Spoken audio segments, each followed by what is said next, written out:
Good morning. So నా పేరు వచ్చేసి సర్వశ్రీ మల్లికార్జున్. నేను హైదరాబాద్ నుంచి వచ్చాను. సో నాకు ఈ ప్లాట్ఫామ్కి రాకముందుకు నా ఎడ్యుకేషన్ నాగార్జున సార్ ఆల్రెడీ సగం అయిపోయింది testimony. MA, BEd, MBA 25 years చదువుకున్నా. ఆ పై చదువుల కోసం డిగ్రీ నుంచే చిన్నగా స్కూల్లో స్టార్ట్ అయినా. పై చదువులకి డబ్బులు కావాలని నాన్న దగ్గరికి బడెన్ అవ్వద్దని డిగ్రీ చేసుకుంటూ 2000 జీతానికి ట్యూషన్స్కి వెళ్ళిన నా లైఫ్ 10 సంవత్సరాలు స్కూల్లో కాలేజీలో టీచర్గా లెక్చరర్గా పనిచేస్తే 20,000 నా జీతం. 10 ఏళ్ళు బయట 1500 పిఎఫ్ కట్ చేసుకొని 18,500 నా చేతికి వచ్చేటివి. 10 ఏళ్ళ కష్టం అది. ఏ రోజు గవర్నమెంట్ జాబ్ రాదా, నా లైఫ్ సెట్ కాదా అని చెప్పి ప్రతి గవర్నమెంట్ జాబ్కి అప్లై చేసుకుంటూ వెళ్తున్నాను. కానీ ఏ గవర్నమెంట్ జాబ్ నాకు రాలే. మీకు రాలే అంటలేను, నాకే రాలే. దేవుడు ఎందుకు ఇంత శిక్షిస్తున్నాడు? నేనేం పాపం చేసినా? ఒక్క జాబ్ నా ముఖాన్ని వేస్తే నా లైఫ్ మొత్తం సెట్ అవుతుంది, మా అమ్మ నాయనని మంచిగా చూసుకోవచ్చు అని చెప్పి ఎక్కడ డ్రాప్ అవ్వకుండా మ్యారేజ్ అయినాక కూడా నేను చదువును మాత్రం వదిలిపెట్టలే. ఎందుకు మేడం అంతగానో చదివి ఏం చేసినాం అంటే, మా అయ్య దగ్గర పైసల్లో బిజినెస్ చేయాలంటే, 4 ఆడపిల్లలు ఉన్న దగ్గర ఖర్చులు ఎక్కువ అని నాన్న పైన డిపెండ్ అవ్వద్దు, నేను బిజినెస్ పెడతాను లక్షలలో ఉంది అని చదువుకుంటే చాలు. జాబ్ వస్తే నాకు ఒక ధైర్యం, కనీసం అమ్మ నాన్న పెట్టకున్నా కూడా నేను పోయే ఇంటి నుంచి మళ్ళీ ఎదురవ్వద్దు, మా నాన్నకు ఒక ధైర్యంగా ఉండాలి అని చెప్పి చిన్నప్పటి నుంచి చదువు మీద కాన్సన్ట్రేషన్ పెట్టి చదువుకుంటూ వచ్చిన నా లైఫ్ ఏమీ మారలేదు. డబ్బు వస్తుంది, నా ఫ్యామిలీకి సరిపోతుంది. అట్లా మ్యారేజ్ చేసి మధ్యలోనే 2 పిల్లలు, పాప బాబు. ఇంకా అయిపోయింది అనుకున్నా, సెటిల్ అయింది అనుకున్న టైంకి మా హస్బెండ్కి కూడా బ్యాంక్ జాబు, నాకు ఆయనకి 50,000 జీతము వస్తుంది, సరిపోతుంది, అయిపోతుంది. నేనేమనుకున్నా అంటే వచ్చే సంవత్సరం జీతాలు ఎట్లా పెరుగుతాయి, నెలలో పెరగవు, వెస్టేజ్ చెక్కులు పెరిగినట్టు సంవత్సరానికి పెంచుతారు. అది కూడా నీ ఎడ్యుకేషన్ని, నీ సీనియారిటీని బట్టి పెంచుతారు. నాకు ఫస్ట్ జీతం 200 పెంచేశారు. 2,000 జాయిన్ అయిన దానికి నెక్స్ట్ ఇయర్కి 200 పెంచింది. అగో ఆ లైఫ్ నుంచి 2,000 జీతానికి పెంచుకుంటూ వస్తే నేను అనుకున్నా వచ్చే సంవత్సరం 25,000 జీతం అవుతుంది. ఎంకామ్ కూడా రాసిన. ఒక ప్రొఫెషనల్గా కాలేజీలో లెక్చరర్ ఒక సజెషన్ ఇస్తే ఎంకామ్ రాస్తే ఓయూలో సీట్ వచ్చింది. ఆ సర్టిఫికేట్ ఉంటే ఇంకొక 5-6 వేలు జీతం ఎక్కువ వస్తుంది. ₹1,00,000 చిట్టేసి ఏదన్నా ప్రాపర్టీ సంపాదించుకుందామని నేను ఆలోచిస్తున్నా. కానీ నేను అనుకున్న ఏంటంటే సంవత్సరం పెరుగుతుంది కదా, వేసుకుందామని నేను అనుకుంటే పిల్లల ఫీజు కూడా పెరుగుతాయా పెరగవా? సంవత్సరానికి పప్పులు పెరుగుతాయి, ఉప్పులు పెరుగుతాయి, బియ్యం రేటు పెరుగుతుంది, కరెంటు బిల్లు పెరుగుతుంది, నల్ల బిల్లు పెరుగుతుంది. ఇక మనకు మిగిలేది ఏడు ఉంటుంది? అగో అది ఉద్యోగస్తుల్లో ఉన్న ప్రతి ఒక్కరి ఆలోచన అదే, గవర్నమెంట్ కానీ ప్రైవేట్ కానీ. అవి పెరుగుతాయని సంతోషపడే టైంకే ఇంట్లో ఉన్న ఖర్చులన్నీ పెరుగుతాయి. అదే టైంలో సరేలే ఇదే సాఫీగా జరుగుతుంది కానీ ఎవరిపైన డిపెండ్ అవ్వలే. నా లైఫ్ నేను సెట్ చేసుకొని వెళ్ళిపోతున్నా. కానీ ఏదన్నా చెప్పి రాకుండా చెప్పొచ్చే ఖర్చు కనుక వస్తే భరించే శక్తి నా దగ్గర లేదు. లైఫ్ అట్లా గడుస్తున్న టైంకి లాక్డౌన్ అనేది ఒక మహమ్మారి వచ్చింది, అందరికీ రాలే కరోనా. కానీ లాక్డౌన్ మాత్రం వచ్చే టైంకి నా జీతం నెక్స్ట్ సెకండే 0. నాది 0 అయితే నేను అనుకున్న పిల్లల్ని స్కూల్కు లేదు కదా, సరేలే ఈ లాక్డౌన్ ఇంకో 1 ఇయర్ వరకే ఉంటుంది, 6 నెలల వరకు ఉంటుంది, పోతే మళ్ళీ నేను జాయిన్ అయ్యొచ్చు. మా ఆయన ఒకటే బ్యాంక్లో పనిచేస్తుండే కదా, ఆయనకైతే ఇస్తారు అని నేను అనుకున్నా. కానీ తీయటి కబురు, చావాత్ర తీయగా చెప్తాడట్టు సాయంత్రం వచ్చి డ్యూటీ నుంచి వచ్చి నా జీతం కూడా 30,000కి వెళ్ళి తీసేసి ఇదే బ్యాంక్లో చేస్తున్నా కాబట్టి 5,000 ఇస్తా అంటారు. మరి చేయనా వద్దా అని అడిగింది. మరి చేయాలా వద్దా? లాక్డౌన్లో 5,000 నాకు దిక్కు, నువ్వు చెయ్యాలి, చెయ్యి, ఏదైతే అది ఇంకోటి నేను సర్చ్ చేసుకుంటా, జాబ్ చేసుకుంటా ఇది అని చెప్పి ఒక అవకాశం కోసం ఏదన్నా వస్తే బాగుండు, నా చదువు అవసరం లేదు, ఏ పనుల్లో వస్తే బాగుండు, నేను చేస్తా అంటే ఎలక్షన్ సర్వే వచ్చింది. ఒక జిహెచ్ఎంసీకి సెక్రటరీగా నా ఎడ్యుకేషన్ని చూస్తే కొంచెం లెక్కలు జనాల బాయ్ ఎంత అని నన్ను ఎన్నుకున్నారు. గ్రూప్లో ఒక 30-40 గ్రూప్లకి ఆర్పీ అంటారు కదా, అలాంటి 30-40 మంది ఆర్పీలకి నేను హెడ్. సో అట్లాంటి దానికి వచ్చినప్పుడు ఒక 40 మందిని పెట్టుకొని సర్వే చేసినా కానీ 6 మంత్స్ సర్వే అది. మళ్ళీ అందులో ఒక 30-40 వేలు వచ్చినాయి కానీ చిన్న చిన్న ఖర్చులు అయిపోయినాయి కానీ అప్పేం పోలేదు.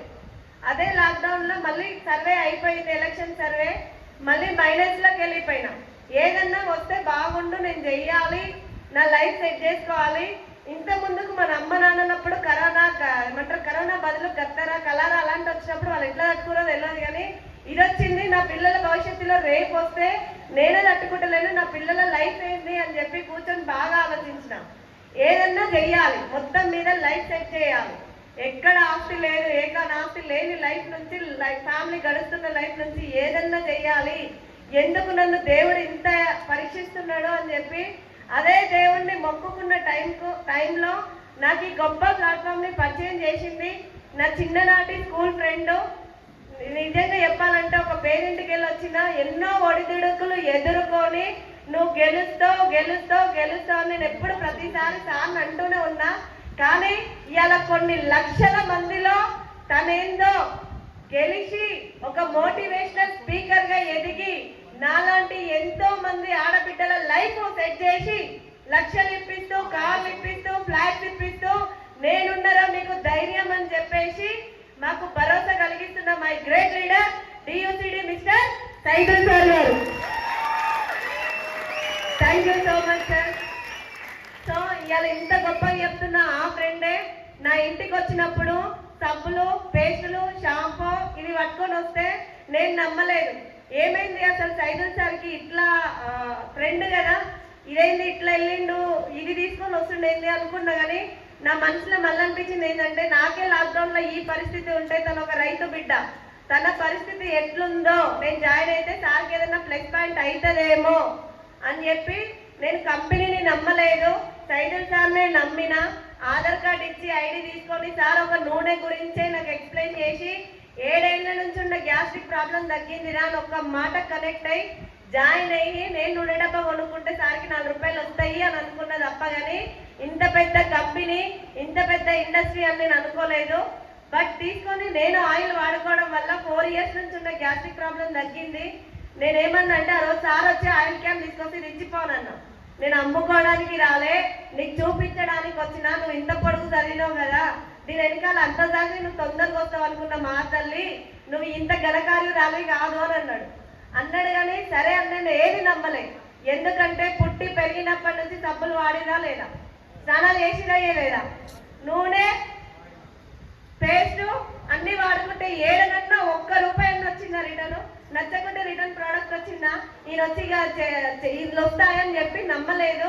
నమ్మకుండా 8 నెలలు నేను ప్రోడక్ట్స్ వాడుకోవడం వల్ల మా ఇంట్లో అబ్బాయికి కళ్ళ నొప్పులు తగ్గినాయి, మామయ్యకి కంటి ఇన్ఫెక్షన్ తగ్గింది, నాకు గ్యాస్ట్రిక్ ప్రాబ్లం తగ్గింది, ఓవరాల్ గా బీపీ కూడా అందరికి కంట్రోల్ అయ్యి నార్మల్ గా అంటే హాస్పిటల్ కి బంద్ అయ్యి ఆ హెల్త్ కు దగ్గర అయినాం.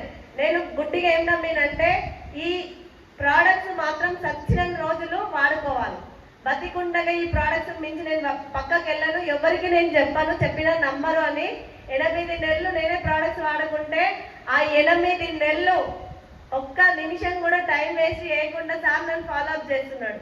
నాకేమో చదువు పెద్దది, గవర్నమెంట్ జాబ్ నా మైండ్ ఉంటే సబ్బుల కంపెనీకి రమ్మని సైదుల్ సార్ పిలుస్తున్నాడు, నేను రాను, నాకు ఇష్టం లేదు అని చెప్పి 8 నెలలు సతాయించినాక ఒక్కసారి మా హస్బెండ్ కు చెప్పిన తర్వాత మా హస్బెండ్ నుండి ఒక్కసారి రా, నచ్చితే ప్రోడక్ట్స్ వాడుకున్నావు కదా, మీటింగ్ కి కూడా రా, నచ్చితే చేసుకోమని చెప్పిండు. అంతగానం ఎందుకు మనిషిని విసిగిస్తున్నావు, ఒక్కసారి అయితే పోదాం రా అని చెప్పి బలవంతంగా భర్త తీసుకెళ్తే ఒక 30 మంది ఉన్న టీంలో ఒక స్టోర్ లో మీటింగ్ కి ఇన్న తర్వాత అక్కడ 4 సార్ నాకు కనెక్ట్ అయింది. ఒకటి బీబీ మేడం, రెండోది మా విజయ మేడం. వీరిద్దరిని వదిలిపెడితే వీళ్ళ ఒక ఆయమ్మ ఒక హౌస్ వైఫ్ కి సెట్ అవుతుంది అనుకున్న టైంకి government employee bus conductor Pandu sir ఎడమ చేతి వాటం సార్ది జాబ్ రిజైన్ చేసిన నిన్న వచ్చిన 6 నెలల్లో 1 లక్ష కారు ఉంది అని అన్నాడు. పంచాయతీ సెక్రటరీ పార్ట్ టైం గా చేస్తున్నా నేను, శ్రీనివాస్ సార్ పార్ట్ టైం గా చేస్తే 69,000, ఈ డిసెంబర్ కి జాబ్ రిజైన్ చేస్తున్నా అనగానే గవర్నమెంట్ జాబులు కూడా ఏ ఒక్కరు నన్ను అడగండి, గవర్నమెంట్ జాబ్ రావాలంటే ఎంత కష్టపడాలో, నేనే కష్టపడ్డా కదా, నాకు రాలేక వచ్చిన వాళ్ళు ఇంకెంత కష్టపడి ఉంటారు.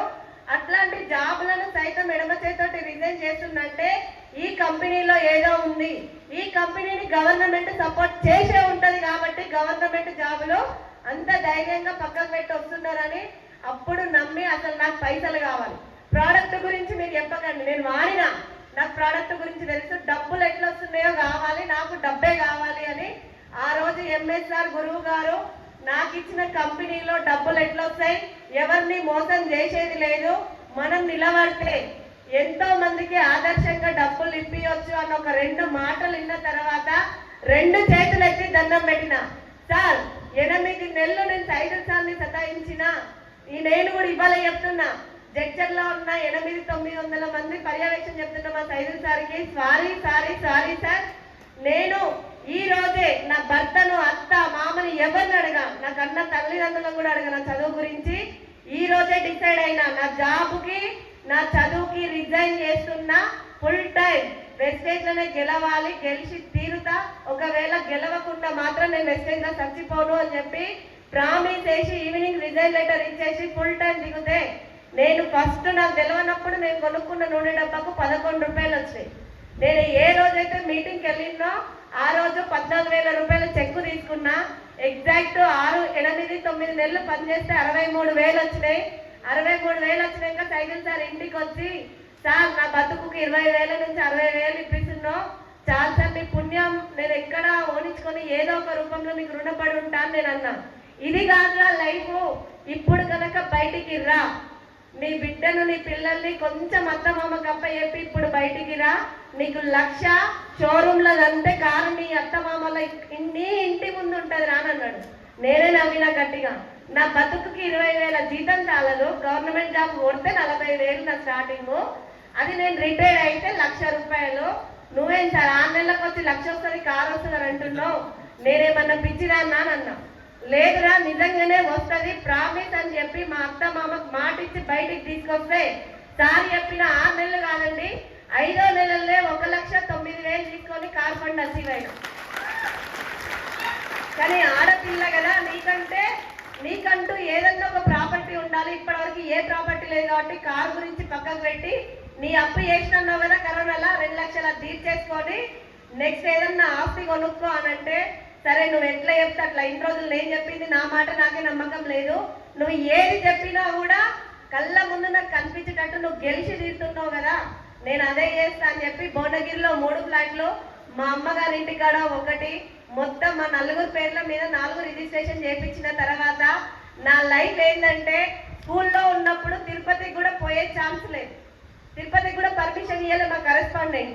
అట్లాంటి లైఫ్ నుండి ఎప్పుడైతే వెస్టేజ్కి అడుగు పెట్టిందో, first trip Guntur, second Mysore, తర్వాత చెన్నై, తర్వాత గోవా, తర్వాత ఢిల్లీ, తర్వాత మా హస్బెండ్ ని మైసూర్ పంపించిన తర్వాత నెక్స్ట్ మొత్తం మనది రామేశ్వరం అయినా, శనేశ్వరం అయినా, మళ్ళీ రామేశ్వరం అయినా, తిరుపతి అని కథలు చెప్తుంటే ఇవి కూడా తిరగాలి నా బతుకు అనుకున్నా.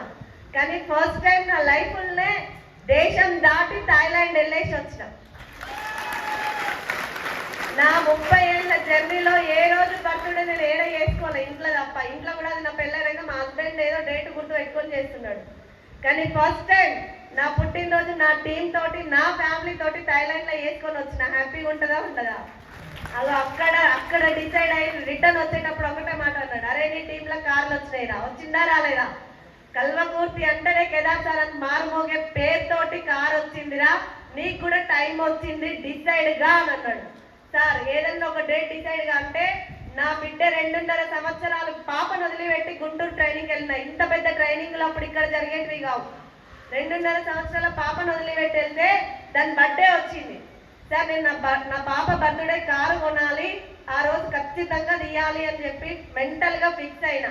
డిసెంబర్ 2వ తారీఖు, 4వ తారీఖు మేము 6 తారీఖు అక్కడే ఉన్నాం, 10వ తారీఖు అక్కడికి వెళ్ళి వచ్చినాము. వెంటనే డౌన్ పేమెంట్ మెయిల్ పెట్టుకొని డౌన్ పేమెంట్ కట్టి డిసెంబర్ 13వ తారీఖు 2023 సైదుల్ సార్ కార్ షోరూమ్ లో కార్ అంతే IMT సొనెట్ 14 లక్షల కార్ నా ఇంటి ముందర వచ్చి ఉన్నది. గెలిచిందా లేదా? జస్ట్ 2.5 year లైఫ్ అన్నది. బయట 10 ఏళ్ళు పనిచేసిన, 10 సంవత్సరాలు ఇగో ఇట్లా నిలబడి జ్వరం వచ్చినా, సర్ది అయినా, ఏదైనా సరే